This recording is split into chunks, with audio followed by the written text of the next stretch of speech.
আসসালামু আলাইকুম everyone, welcome back to my channel Mahin's mom. আশা করি সবাই ভালো আছেন। আল্লাহর অশেষ রহমতে ও আপনাদের দোয়ায় আমিও ভালো আছি। আরও একটি নতুন ভিডিও নিয়ে উপস্থিত হলাম আপনাদের মাঝে। ভিডিওটিতে থাকবে আরও একটি নতুন রেসিপি। আশা করছি রেসিপিটি আপনাদের ভালো লাগবে। চলুন তৈরি করা যাক রেসিপিটি। নিয়ে নিলাম একটি ফ্রাই প্যানে পরিমাণ মতো কোরানো নারকেল, দিয়ে দিলাম দারুচিনি, এলাচি, লবঙ্গ ও তেজপাতা। একটু নেড়ে চেড়ে নিলাম। কিছুটা ভাজা হয়ে যাওয়ার পর দিয়ে দিলাম পরিমাণ মতো চিনি। এই পুর যত বেশি নাড়াচাড়া করবেন তত বেশি সাদা থাকবে। দিয়ে দিলাম অল্প একটু লবণ। যে কোনো মিষ্টি জাতীয় খাবারে লবণ দিলে মিষ্টির ব্যালেন্স আসে, খেতে অন্যরকম স্বাদ হয়। আরেকটু স্বাদ হওয়ার জন্য আমি দিয়ে দিলাম গুঁড়ো দুধ। গুঁড়ো দুধ দিয়ে খুব ভালোভাবে নেড়েচেড়ে নিলাম। আপনারা যদি এই পুরটা সাদাই রাখতে চান তাহলে কন্টিনিউ নাড়াচাড়া করতে হবে, তা না হলে কালারটা লাল হয়ে যাবে। এই তো আমি অন্য একটু হাঁড়িতে পানি গরম করে দিয়ে দিয়েছি পরিমাণ মতো লবণ, দিয়ে দিয়েছি চালের গুঁড়ো, দিয়ে দিয়েছি ময়দা।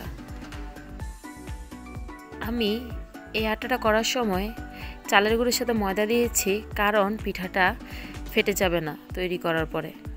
আর যদি সম্পূর্ণরূপে চালের গুঁড়ো দিয়ে আটাটা করা হয় তাহলে মাঝে মাঝে ফেটে যাওয়ার সম্ভাবনা থাকে। খুব ভালোভাবে আমি মথে নিলাম ডোটা। এই তো রেডি হয়ে গিয়েছে। এখান থেকে আমি একটা বড় রুটির জন্য নিয়ে নিয়েছি লেচি, তারপর বেলে নিচ্ছি একটি রুটি। দেখুন মাশাআল্লাহ আমি কত তাড়াতাড়ি রুটি বানাতে পারি এবং মাশাআল্লাহ কতটা গোল হয়। কেউ মাশাআল্লাহ বলতে ভুলবেন না। এই তো তৈরি হয়ে গেছে আমার একটি রুটি।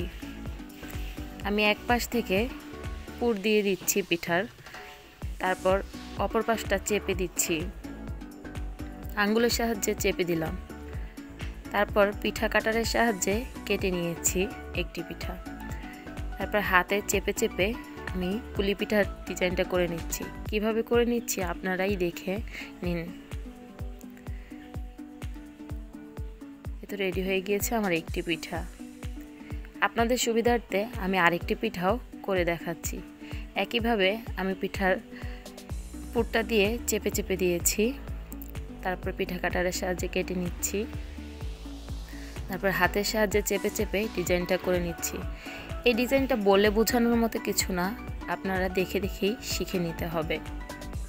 যে কোনো কাজ প্র্যাকটিস করলেই শিখে যাওয়া যায়। এই তো আমার একে একে সবগুলো পিঠাই রেডি হয়ে গিয়েছে।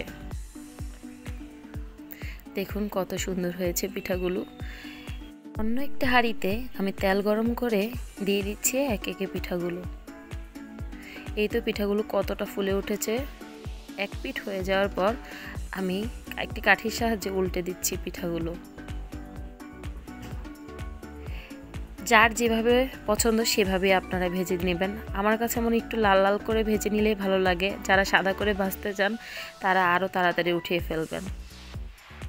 এই তো আমি একইভাবে আরেক বেশ পিঠাও ভেজে নিচ্ছি। এই তো এক পিঠ হয়ে যাওয়ার পর এই পিঠাগুলো আমি উল্টে দিচ্ছি। এই পিঠাগুলো ফুলে উঠেছে অনেকটা। একইভাবে ভাজা হয়ে যাওয়ার পর আমি ছাঁকনির সাহায্যে তুলে নিচ্ছি পিঠাগুলো। এই তো রেডি হয়ে গিয়েছে মজাদার পুলি পিঠা। আমার রেসিপিটি যদি আপনাদের ভালো লেগে থাকে অবশ্যই আমার চ্যানেলটি সাবস্ক্রাইব করে দিবেন এবং লাইক কমেন্ট শেয়ার করার মাধ্যমে আমার পাশে থাকবেন। আজ এই পর্যন্তই, দেখা হবে নেক্সট ভিডিওতে। আল্লাহ হাফেজ।